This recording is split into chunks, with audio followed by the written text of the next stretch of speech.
হ্যাঁ এভরিওয়ান, আসসালামু আলাইকুম। Welcome back to my channel. নতুন আরও একটি ভিডিও নিয়ে চলে আসলাম। আজকে আমি আপনাদের খুব সহজে কিভাবে একটি মাত্র সূত্রের সাহায্যে সাধারণ প্লাজো কাটিং করা যায় সেটাই শেয়ার করব। আশা করি ভিডিওটি শুরু থেকে শেষ পর্যন্ত দেখলে আপনাদের ভালো লাগবে।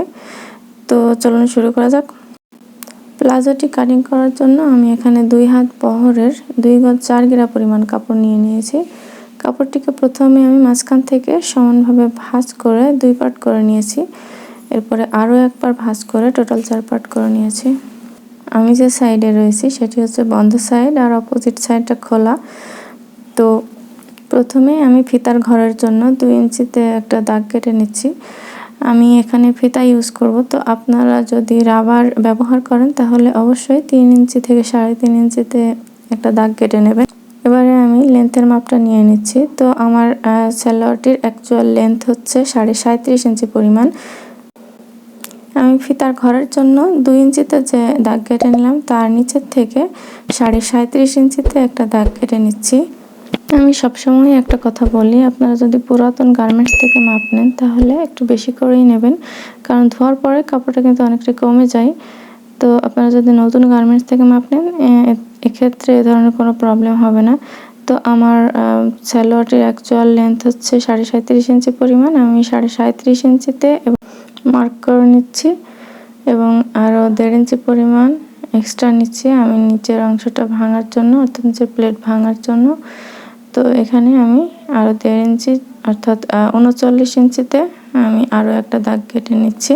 আমি এখানে চওড়া প্লেট ভাঙতে পছন্দ করছি, তাই এতখানি নিয়েছি। আপনারা যদি পিকো সেলাইয়ের মতো চিকন সেলাই দিতে চান তাহলে 1/2 ইঞ্চি পরিমাণ বেশি করে নিলেই চলবে।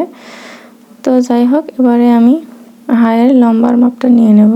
তো এখানে আমি ফিতার ঘরের জন্য যে 2 ইঞ্চি রেখেছি তারপর থেকে কিন্তু হায়ের মাপটা নিতে হবে, এটা অবশ্যই মনে রাখবেন। হায়ের লম্বার মাপ নেওয়ার নিয়মটা হচ্ছে হাই হিপের 1/3 প্লাস 1.5 ইঞ্চি পরিমাণ। এক্ষেত্রে হিপের মাপ যদি 38 অথবা তার থেকে নিচে হয় তাহলে হিপের মাপ যা থাকবে তাকে 3 দিয়ে ভাগ করে ভাগফল যা হবে তার সাথে 1.5 ইঞ্চি পরিমাণ এক্সট্রা যোগ করে নেবেন এবং যোগফল যা হবে ততটুকুই লম্বা মাপ নিতে হবে। আর হিপের মাপ যদি 38-এর থেকে বেশি হয় তাহলে তাকে 3 দিয়ে ভাগ করে ভাগফল যা হবে তার সাথে আরও মিনিমাম 2 থেকে 2.5 ইঞ্চি পরিমাণ বেশি করে নেবেন, তাহলেই হবে। অর্থাৎ প্রায় 15 ইঞ্চি থেকে 15.5 ইঞ্চি পরিমাণই আসে। তো আমার সালোয়ারটির হিপের মাপ হচ্ছে 38 ইঞ্চি পরিমাণ। 38কে 3 দিয়ে ভাগ করলে হয় 13 ইঞ্চির থেকে 200 পরিমাণ কম এবং তার সাথে আরও 1.5 ইঞ্চি পরিমাণ যোগ করলে 14.5 ইঞ্চি থেকে একটুখানি কম হয়। তো আমি 14.5 ইঞ্চিতে মার্ক করে নিচ্ছি। এই হিপের যে লুজের বা চওড়ার মাপ সেটার ফর্মুলাও কিন্তু একই, অর্থাৎ হিপের যে মাপ থাকবে তাকে 3 দিয়ে ভাগ করে ভাগফলের সাথে যার যার মেজারমেন্ট অনুযায়ী 1.5 বা 2 ইঞ্চি পরিমাণ যোগ করে নেবেন এবং মার্ক করে নেবেন। যারা ফিটিং পড়তে পছন্দ করেন তারা এই পর্যায়ে মার্ক করে নিয়ে হাইয়ের জন্য কেটে নেবেন। তো আমি পুরো লুজটাকেই রেখে দেব এবং খোলা সাইড থেকে 1.5 ইঞ্চি পরিমাণ চওড়া করে একটা দাগ কেটে নিচ্ছি।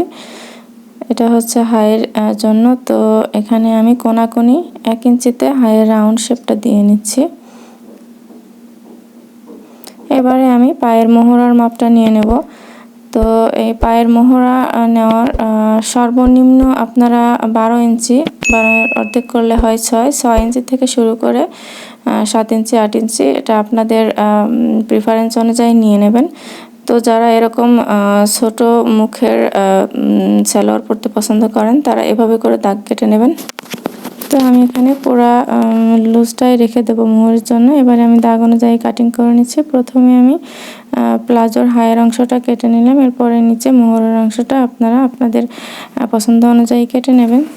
আর হ্যাঁ, যারা পট্টি ইউজ করবেন তারা কিন্তু হায়ের অংশটা কেটে ফেলবেন না, জাস্ট 14.5 ইঞ্চিতে একটা মার্ক করে নিলেই হবে। তো আমার প্লাজোর কাপড়টি কাটিং করা কমপ্লিট। এবারে আমি এটা সেলাই করে দেখাবো। তো যারা সেলাইয়ের ভিডিও দেখতে না চান তারা এই পর্যায়ে ইগনোর করবেন। সালোয়ারটি সেলাইয়ের জন্য যে ঠিক যেই রকমভাবে ভাঁজ আছে সেরকমভাবে জাস্ট সোজা আছে উল্টা করে নিয়ে আমি প্রথমে হায়ের অংশটাকে সেলাই করে নেব। তো হায়ের অংশটা সেলাই করার জন্য এখানে কিন্তু ডাবল সেলাই দেওয়া খুব জরুরি, আপনারা অবশ্যই ডাবল সেলাই দিয়ে নেবেন। তো আমার হায়ের অংশটা সেলাই করা হয়ে গেছে।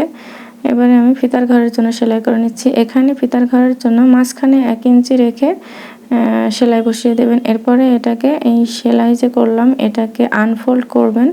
অ্যাকচুয়ালি এটা আমি এভাবে করে এক্সপ্লেন করে বোঝাতে পারবো না, আপনাদেরকে একটু দেখেই বুঝে নিতে হবে। বাট আনফর্চুনেটলি আমার এটা প্রিন্টের কাপড়, তাই আপনাদের বুঝতে একটু অসুবিধা হচ্ছে, সরি ফর দ্যাট। তো মাঝখানে 1 ইঞ্চি পরিমাণ ফাঁকা রেখে এভাবে ঘুরিয়ে ঘুরিয়ে আমি সেলাই করে নিলাম। এইবারে এই কাপড়টিকে ফিতার ঘরের জন্য এবারে আমি ফিতার ঘরের জন্য এটাকে 1/2 ইঞ্চি পরিমাণ মাঝখানে মুড়িয়ে 2 ইঞ্চি পরিমাণ ভেঙে নিয়ে সেলাইটা করে নিচ্ছি।